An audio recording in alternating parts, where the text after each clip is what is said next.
Now, Manny has a lot of experience, at the highest level and competing at the highest level.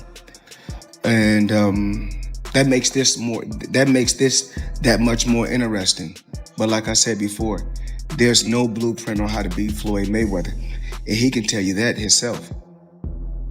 He's older than me. Oh, I'm still young, so and I'm always active with this sport. So what I have done and accomplished in boxing, I think it's one of a kind, because to get a 8 different weight division is not that easy. I'm just saying this to repeat, you might forget that accomplishment. So to be the greatest boxer in the world is to know how to of course be compassionate and to show the people that you're really a fighter. Well, I don't. Everybody, we all live our lives the way we want to live our lives. Everyone in this room have family, have friends. But when it comes to this, when it comes to boxing and competing and being the best, I'm not here to talk about what you did on the outside. I'm not here to talk about what nobody else did on the outside. I'm not here to rematch between Floyd Mayweather and Manny Pacquiao is gaining momentum following their first meeting over a staggering $600 million mega fight. What's going on inside that square circle? I'm the best. No matter how you rate it, no matter how you cut it, no matter how you slice it, no matter if you go to 100 years back, 300 years back, all the way to now, there's only one best. Why is now, 11 years after the first fight, why is now the right time for this rematch? It just happened that I'm still active in boxing, and he come out from retirement, so and he decided to do it again. So this is it. Like I'm so excited for a huge announcement that's come today, official now. Floyd Mayweather returns to the ring against Manny Pacquiao in the rematch. What did you think about that fight? I don't think anyone was expecting that, was they? Seems like things can happen very quickly. Was it correct that you were in talks with Manny Pacquiao at one point? How far did they get? I mean, you didn't see Sean Gibbons then call me out like I don't know how many times, all that stuff, right? It just, it's complicated. Pacquiao believes the moment is ideal to face Floyd Mayweather again. He notes that Mayweather is getting ready to come back from retirement, while he personally feels healthy and physically prepared for another fight. Mayweather Jr. and Manny Pacquiao will rematch coming up this year, September 19th in Las Vegas at the Sphere. 11 years after their first fight in May of 2015, that still holds the record for the biggest pay-per-view of all time in the world of boxing and the biggest gate ever for a boxing event. But the platform is not Showtime Boxing, not Paramount Plus, not DAZN. The platform will be Netflix. Has officially announced that Floyd Mayweather and Manny Pacquiao will face each other in a major fight scheduled for September 19, 2026. The news has sparked huge excitement across the boxing world, with fans already expecting the event to deliver record-breaking numbers. 11 years after their first fight in 2015, which, like I mentioned, is still the biggest pay-per-view to date in the world of boxing, the most pay-per-view buys, followed by Mayweather versus McGregor, as well as the biggest gate. And honestly, that first fight, I was there in person. I lived it. I followed Manny around pretty much the whole entire camp.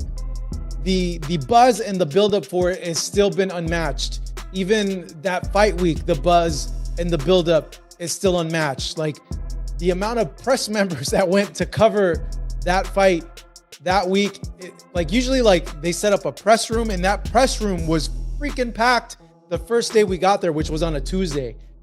Still, I've been to hundreds and hundreds of fights, the biggest fights, and I've been doing this for a long time now.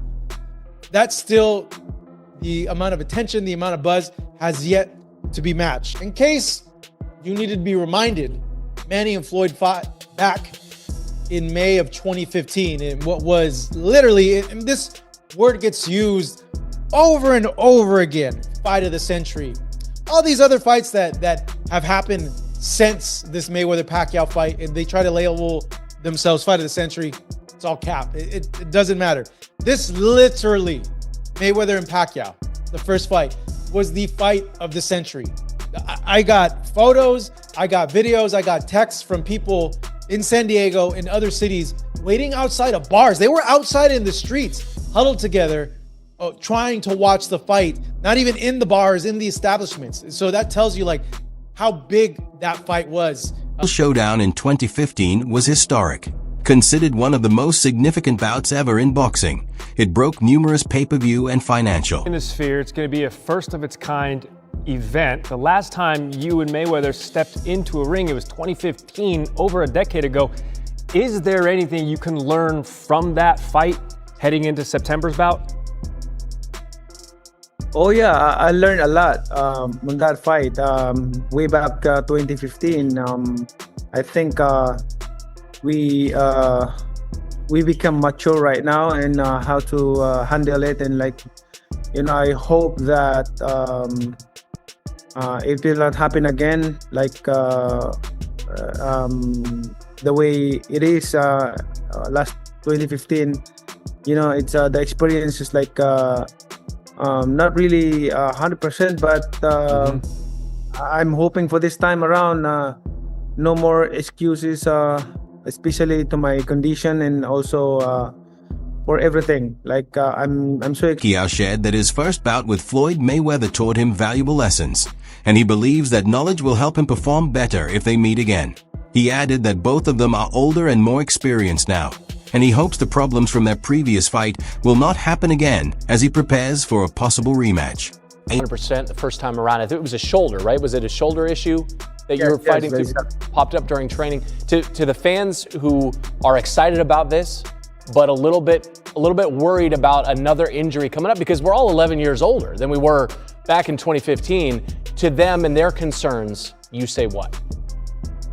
Well, both of us are disciplined fighters, so him and me, we taking care of our body, and we always work out almost every day and playing basketball like that. So right now, I still can fight. I feel like I'm still young. Pacquiao has acknowledged that he was not in peak condition when he faced Floyd Mayweather in 2015, revealing that a right shoulder injury sustained during training reduced his ability to throw punches properly during the fight. Watch it.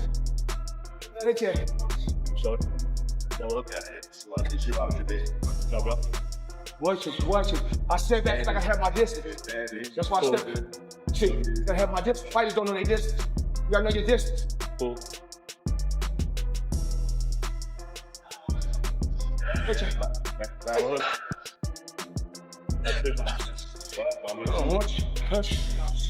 I get touched with John. Hey, Jay. Put it wrong. Hey, Jay. Mayweather has begun intense training in the ring as he gets ready to come out of a 9-year retirement and fight again this year. He has been putting in work at the gym and posting clips of his training sessions. Yo, Tim the Storm Bradley, you already know the damn rest. Look, I just got notice that Manny Pacquiao Mayweather about to go back at it in September. So a lot of guys coming out of retirement getting that Netflix money. Netflix is willing to pay for content, man, especially if you're popular. They did Jake Paul. Jake Paul opened his damn door. Gotta give it up for him. He opened his door. And Mike Tyson, they done other events as well. Katie Taylor and Serrano as well. However, I was thinking De La Hoya was next. De La Hoya, you coming out of retirement? Clap back Thursdays. Nah, bring your ass out of retirement, big dog. And Timothy Bradley Jr. shared his thoughts on the possible rematch between Floyd Mayweather Jr. and Manny Pacquiao, stating that Netflix is investing in high-value content. In his view, the bout is largely driven by financial incentives and its entertainment appeal rather than being purely about competitive sport. We'll say the biggest fight in boxing history, if you don't adjust for inflation, et cetera, or tickets sold, et cetera. Joe Louis and Max Schmeling, the rematch Ali and Frazier, the first fight. These were the biggest fights in boxing history. But Mayweather and Pacquiao was easily the biggest fight of its era, of the generation. And it was the highest grossing fight of all time. Sure. Because it had 4.4 million pay-per-view buys at $100 a pop. Do the math, right? It's interesting because Netflix is obviously in the business of, you said, eventizing. Yes. Everyone, they want enormous events that become shared experiences. In a way, in this day and age, partly because of delivery systems of content like Netflix, everything is so niche. You know, everything is so compartmentalized that there's very few shared experiences. It's one of the reasons that the NFL is such a big deal, because the NFL can get tens of millions of people to watch the same thing at the usual pay-per-view system. Netflix is leveraging its worldwide audience and large subscriber base to generate significant revenue through memberships, sponsorship deals, merchandise sales, and global visibility. The event is already being promoted as one of the most significant nights in sports this year. Gambling problem, of course, his situation's unstable. I mean, this is about as predictable as anything I could imagine. Steve, how old is Floyd at this point? 47, and he has not had a real fight since 2015 when he beat Berto. Then he had the foray against Conor McGregor 2017, and he's done some exhibitions. And I don't know if you know this, Jason, but he actually made an official announcement with the press release. I'm unretiring. Get this. After my exhibition with Mike Tyson in April. I heard this, yes. So that's in the Congo, Rumble in the Jungle Part 2. But yeah, it's for the money. If you, just Google Floyd's name and the IRS. All the news is out there. He owes jewelers money. There's back paid rent for real estate in New York. It's clear that he is now part of the no money team, which is very ironic. And Fans and analysts believe that Floyd Mayweather Jr.'s decision to step back into the ring is influenced more by financial incentives than by desire for competition. Some observers highlight his involvement in lucrative exhibition bouts and his extravagant lifestyle as reasons why he continues to pursue fights that offer major payday. If you look at the article on Boxing Scene, something doesn't smell right about it. A couple things that don't smell right is it's 10 years after the fact. There are an army of attorneys, lawyers, accountants making sure boxers get paid at Floyd's level. And the idea that Floyd could be in a position where he's starting to run out of money and is looking for a reason that this money isn't his anymore. Paulie, what the first thing that jumps out at you about this amount, about the timing, about everything about this lawsuit, what jumps to your mind first, Paulie, when you think about it, as a boxer on the inside? What jumps to my mind first is probably the beginning is the 10 years later. Yeah, same. I'm very curious about, I don't want to say the veracity, because obviously that's the strong word to use in this situation, because this may or may not. Jr. is facing a major lawsuit, claiming his advisor Al Heyman and Showtime Sports schemed to cost him hundreds of millions, and is suing to recover the lost funds.